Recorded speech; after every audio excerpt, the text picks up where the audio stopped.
In the heart of Abuja's bustling streets, where the sun beat down like a relentless drum on the dusty roads of Garki, a sleek black Mercedes limousine sputtered to a halt amid the chaos of honking Okadas and street vendors hawking plantains.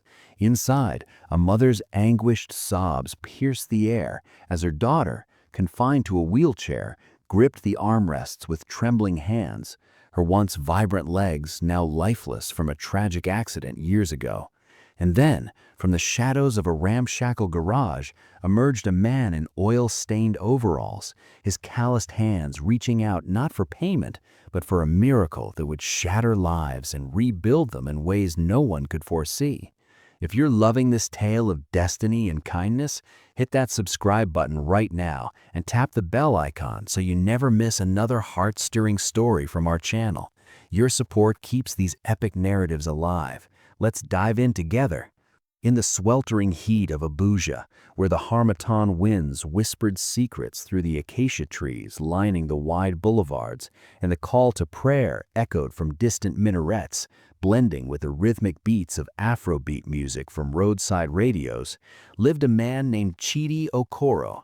Chidi was no ordinary soul. He was a mechanic, the kind whose workshop was a haven for broken dreams and rusted relics, tucked away on a narrow lane in Wuse Zone 2.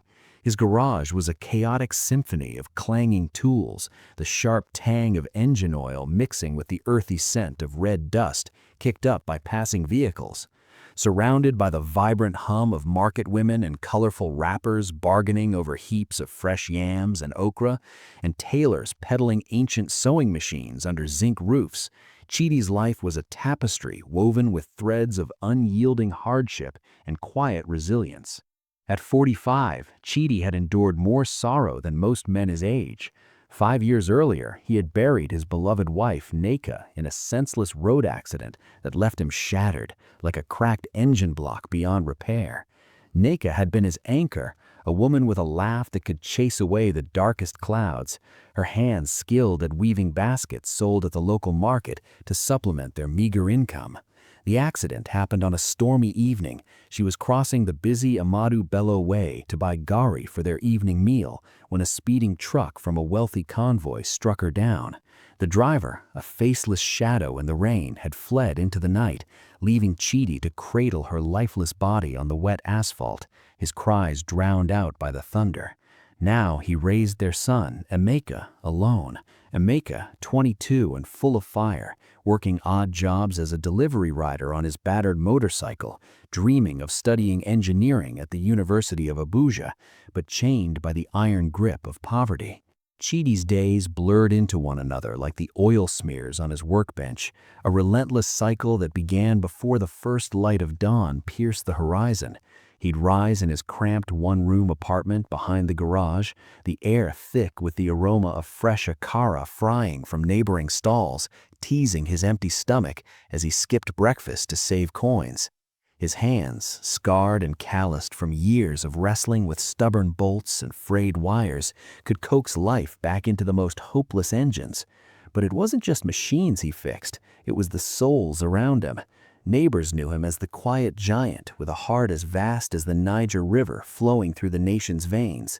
When old Mama Ngozi's ceiling fan sputtered to a stop during a brutal power outage, leaving her sweltering in her tiny shack, Chidi mended it without a word of complaint, fanning her weathered face with a folded newspaper while he worked, his sweat mingling with hers in the stifling heat. "God go bless you plenty, my son," she'd murmur in a raspy voice, pressing a few crumpled Naira notes into his palm despite his gentle protests. Chidi believed deeply in karma, or as he put it in his soft Igbo accent laced with pidgin, "What you sow, you go reap. Na so life dey be, no two ways about 'em." Yet beneath that resilient smile lay a deep well of unspoken pain, a reservoir that threatened to overflow on quiet nights. Neka's death haunted him like a persistent ghost, her memory woven into every corner of their humble home, the faded photograph on the wall showing her in a vibrant Ankara dress, her braids swaying like palm fronds in the breeze, or the worn shawl she once draped over his shoulders during cold Harmattan nights. He prayed nightly in that tiny room, kneeling on a threadbare mat, the flickering light of a single candle casting long shadows on the cracked walls. "Baba God, if there's justice in this wicked world, show me a sign, I beg," he'd whisper, his voice thick with emotion, tears tracing silent paths down his cheeks. Dreams visited him often, vivid visions of Neka laughing by the kitchen fire, her eyes sparkling with love, or walking hand in hand with him through the bustling Wuse market.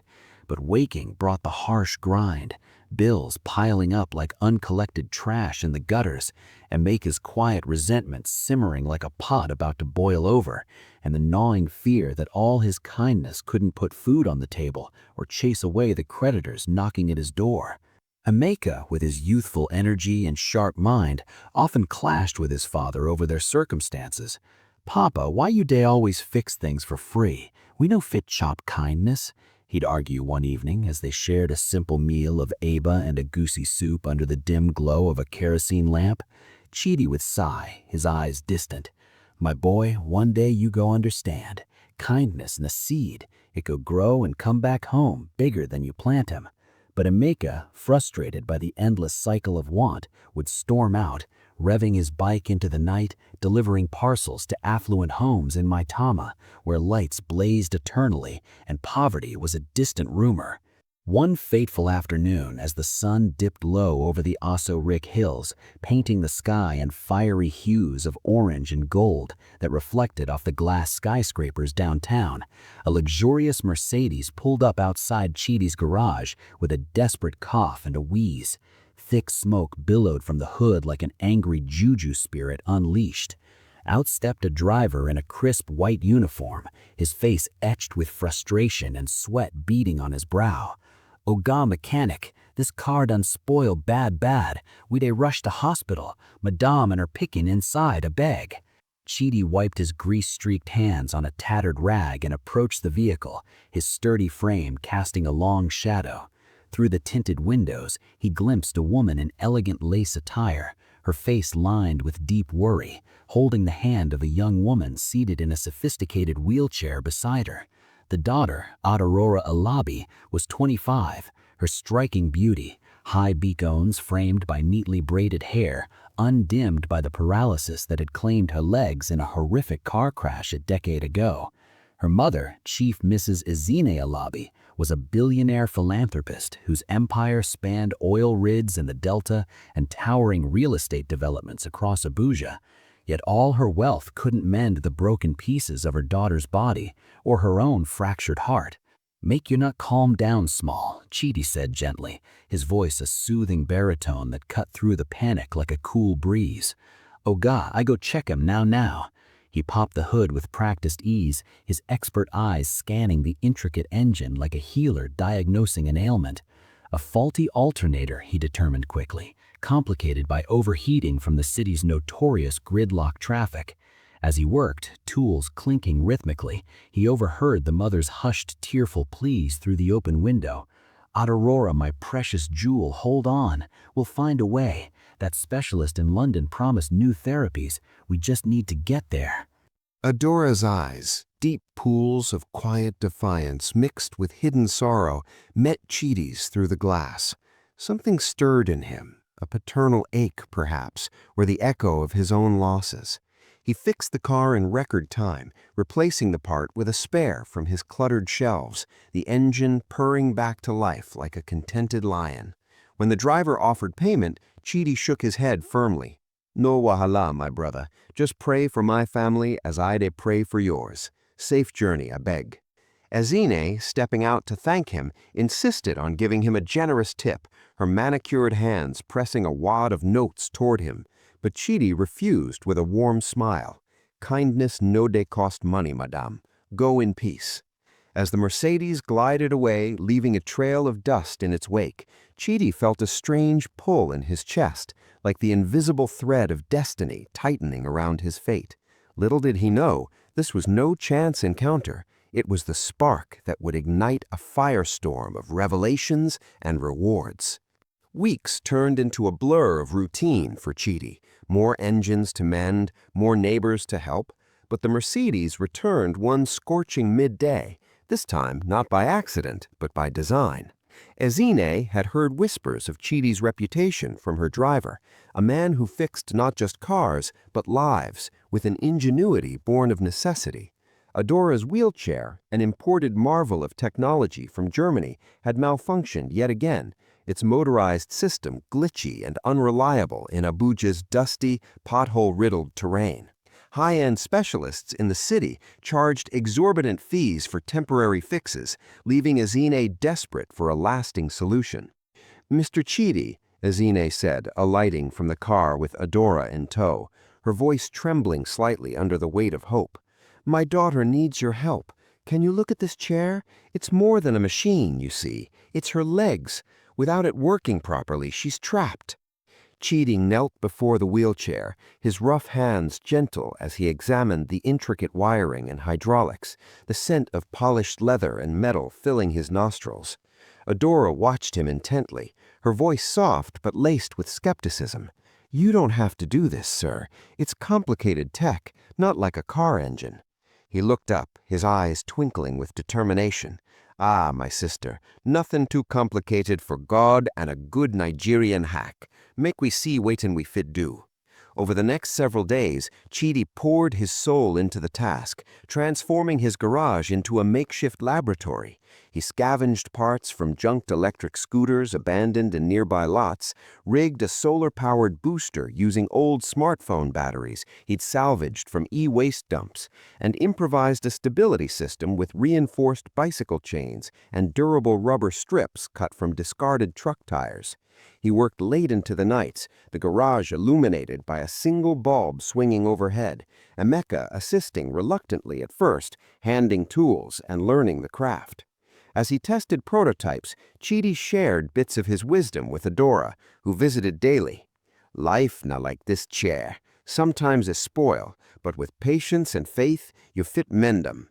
Adora, opening up slowly, spoke of her dreams deferred, studying fashion design, traveling the world, but confined by her condition. When the final version was ready, Adora tested it, the chair gliding smoothly over the uneven gravel outside the garage for the first time in years, its new modifications absorbing shocks like a dream. "Mama, I can move, freely, like before," Adora cried, her voice breaking with joy, tears cascading down her cheeks like rain on parched earth. Ezine broke down completely, collapsing to her knees on the dusty ground, sobbing into her hands as the community gathered, murmuring in awe. "Oh, merciful God, thank you, Chidi. You've given her wings, wings she thought were clipped forever." Word spread like wildfire through Wusei and beyond, neighbors flocking to the garage to witness the miracle. "Chidi done do 'em again, na angel in overalls." But this act of kindness was merely the spark. As Chidi began visiting their opulent mansion in Maitama to fine-tune the chair, its marble floors cool underfoot, crystal chandeliers sparkling like stars, he delved deeper into their world. The mansion, with its manicured gardens, blooming with exotic flowers, and a pool shimmering under the sun, stood in stark contrast to his humble abode, but Chidi brought warmth to its sterile halls. Over steaming cups of zobo, the tart hibiscus drink cooling the humid afternoons, Chidi shared his own story one evening on the veranda, the distant hum of city traffic a backdrop. "Maneka, she go just like that, in one flash. Hit and run, driver vanished like smoke. Same pain will you dey feel, madame, just wrapped in different cloth." Adora's eyes widened as she listened, her fingers tracing the armrests of her chair. "Papa always talked about unpaid debts from his business days. Wait, let me check something." She wheeled to her late father's study, returning with a dusty file yellowed by time.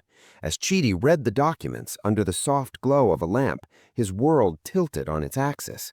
The hit-and-run driver who had killed Neka was the very same man implicated in Adora's crash, a corrupt associate of Ezine's late husband, a shadowy figure who had embezzled funds and fled justice years ago, leaving a trail of devastation. The revelation struck like bolt of lightning from a clear sky. Chidi's hands trembled, the papers slipping as he fainted onto the plush carpet, the world fading to black. He awoke to Ezine's concerned face hovering over him, a cool cloth on his forehead. "Chidi, my dear brother, our pains are entwined like vines on a tree. That wicked monster ruined us both, your wife, my daughter's future, my husband's peace." Tears flowed freely that night, a cathartic flood in the mansion's grand living room. Chidi wept for his lost love, the years of quiet agony; Ezine for the grief that had hardened her heart; Adora for the shared tragedy that now bound them like family. They prayed together, hands clasped, voices rising in unison. "Baba God, heal these wounds, show us your mercy." But from these ashes rose a fierce redemption. Ezine, wielding her vast resources like a sword, reopened the cold case with top investigators. Evidence surfaced, forged documents, witness testimonies buried in bureaucracy. The driver, now a broken shell living in obscurity in a rural village outside Abuja, was tracked down and confessed in a tearful interrogation, his remorse pouring out like a dam breaking. Justice came swift and sure, a high-profile trial in the federal high court that exposed layers of old corruptions in the oil industry, healing wounds that had festered for too long. The community rallied, headlines in newspapers like The Punch and Daily Trust hailing it as a victory for the common man. Chidi testified, his voice steady despite the lump in his throat, recounting that rainy night. "Na God hand day dis," he said to reporters outside the courthouse, Emeka by his side, pride shining in his eyes. In the midst of this whirlwind, Chidi's kindness deepened into something profound. He didn't stop at the wheelchair. He became a pillar in their lives, visiting often to teach Adora the basics of tinkering with gadgets in the mansion's sunlit workshop, her laughter echoing as she soldered wires for the first time. "You dey sharp, my girl. Soon you go fix my garage tools," he'd tease. Emeka joined the fold, bonding with Adora over shared dreams, her yearning for independence, his for a brighter future.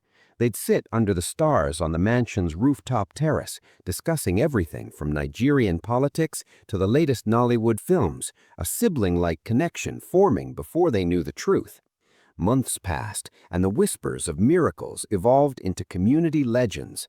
Neighbors gathered at Chidi's garage, sharing stories over bottles of palm wine, their faces illuminated by bonfires. "Chidi done touch billionaire life, oh. Waitin' God no fit do, ain't no day exist." But destiny had more twists in store, layers unfolding like an onion. One stormy evening, reminiscent of the night Neka died, as Chidi prayed alone in his room, thunder rumbling outside, a frantic knock echoed at his door. It was Ezine, drenched from the downpour, her elegant gown clinging to her, but her face alight with an otherworldly glow. "Chidi, come quick. There's more to this story, more than we imagined." She led him back to the mansion, where documents spread across the dining table revealed a staggering secret.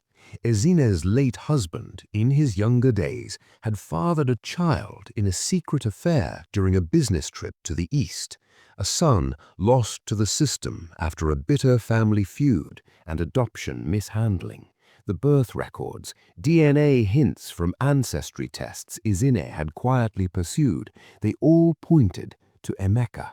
"He has my husband's eyes, the same dimple," Ezine whispered, tears mingling with the rain on her face. Chidi's heart pounded like a drum at a festival. Urgent tests at a private clinic confirmed it.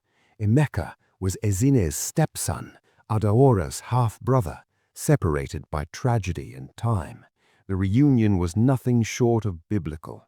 Emeka summoned urgently, collapsing into Ezine's open arms in the foyer, his tough exterior crumbling as sobs racked his body. "Mama, all this time I had family?" Adaora wheeled forward swiftly, embracing him with joyous cries. "Brother, my brother, God has brought you home." The night dissolved into a blur of tears, prayers, and heartfelt conversations that stretched until dawn, piecing together lost years like a jigsaw puzzle finally complete. The family, once fractured by the cruel hands of destiny, mended in a tapestry of embraces and forgiveness. Chidi, the humble mechanic whose genius hack had started it all, stood as the unlikely bridge between worlds, poverty and plenty, loss and restoration. Rewards flowed like the abundant rains of the wet season, a deluge of blessings that transformed lives.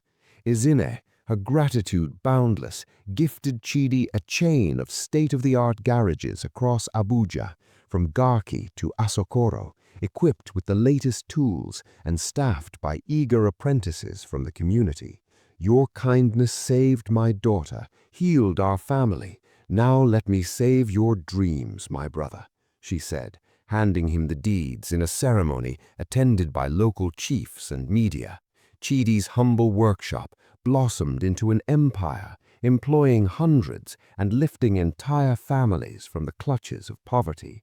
Emeka, now embraced as heir to part of the Alabi legacy, enrolled in the University of Abuja's engineering program, his tuition covered, his path illuminated like the city lights at night. He thrived, his grades soaring, and soon interned at Ezine's companies, innovating sustainable tech inspired by his father's hacks. Adaora, empowered by Chidi's invention and the emotional healing, launched the Adaora Foundation for the Disabled, a non-profit that distributed customized mobility aids across Nigeria. She traveled the country in her upgraded chair, speaking at conferences in Lagos and Port Harcourt, inspiring thousands with her story of resilience. "One man's kindness sparked my miracle," she'd say, her voice strong and clear, bringing audiences to tears. 1 year later, amid the blooming jacaranda trees of spring, romance bloomed unexpectedly between Chidi and Ezine. Bound by shared grief and newfound joy, they found love in quiet, stolen moments, long walks in the serene gardens of Asorok, her head resting on his broad shoulder as the sun set, or sharing whispered dreams under the moonlit sky. "You fixed more than a chair, Chidi. You fixed my heart," Ezine confessed one evening. They married in a grand yet heartfelt ceremony at the mansion, blending billionaire elegance with community traditions. Jollof rice steaming in massive pots, high-life music from a live band, and dances that lasted till dawn. Adaora wheeled down the aisle as maid of honor, her smile radiant, while Emeka stood as best man, his pride evident. 5 years on, the ripple effects of that one act echoed far and wide, like waves from a stone tossed into a vast lake. Chidi's garage chain had expanded nationwide, mentoring young mechanics and funding scholarships for underprivileged youth. Emeka, now a successful engineer, married his university sweetheart, a brilliant architect, and they welcomed twin boys, grandchildren with Emeka's infectious smile and Adaora's unyielding spirit. Adaora herself found love with a compassionate doctor who specialized in rehabilitation, their wedding a tearful affair in a scenic Abuja resort, where Chidi walked her down the aisle, her chair gliding like a royal chariot adorned with flowers. Grandchildren filled the family home with laughter, their tiny feet pattering on marble floors, as Chidi, now a doting grandfather, sat on his spacious porch overlooking a lush garden, watching them play tag amid the scent of blooming frangipani and hibiscus. "See wetin one small hack don cause," he'd chuckled to Ezine, her hand intertwined with his, their rings glinting in the sunlight. Family gatherings became epic events, barbecues with extended relatives from the village, stories retold around fires, prayers of gratitude lifting to the heavens. Through it all, the timeless themes resounded like a chorus in a gospel hymn. Kindness always comes home, no matter how long the journey. Faith in God, that steadfast anchor in life's storms, proved unbreakable, guiding them through darkness to light. Gratitude flowed in every conversation, redemption in every healed scar, and the ripple effect of small acts grew to tsunamis of change, touching not just their lives, but communities, inspiring others to sow seeds of goodness. And so, in the vibrant, ever-evolving tapestry of Abuja life, from the bustling markets to the gleaming high-rises, Chidi's story became an enduring legend, passed down like folklore at evening gatherings. It served as a beacon, a reminder that miracles often hide in the most unlikely places, in oily hands, open hearts, and the quiet faith that one selfless deed can rewrite destinies. What began as a mechanic's ingenious fix spiraled into families united, traumas redeemed, and generations forever transformed, proving beyond doubt that destiny delights in rewarding the pure of soul. If this story touched your heart, don't forget to like, share, and subscribe for more epic tales of hope and humanity. Hit that bell icon. Your next miracle might be just a notification away.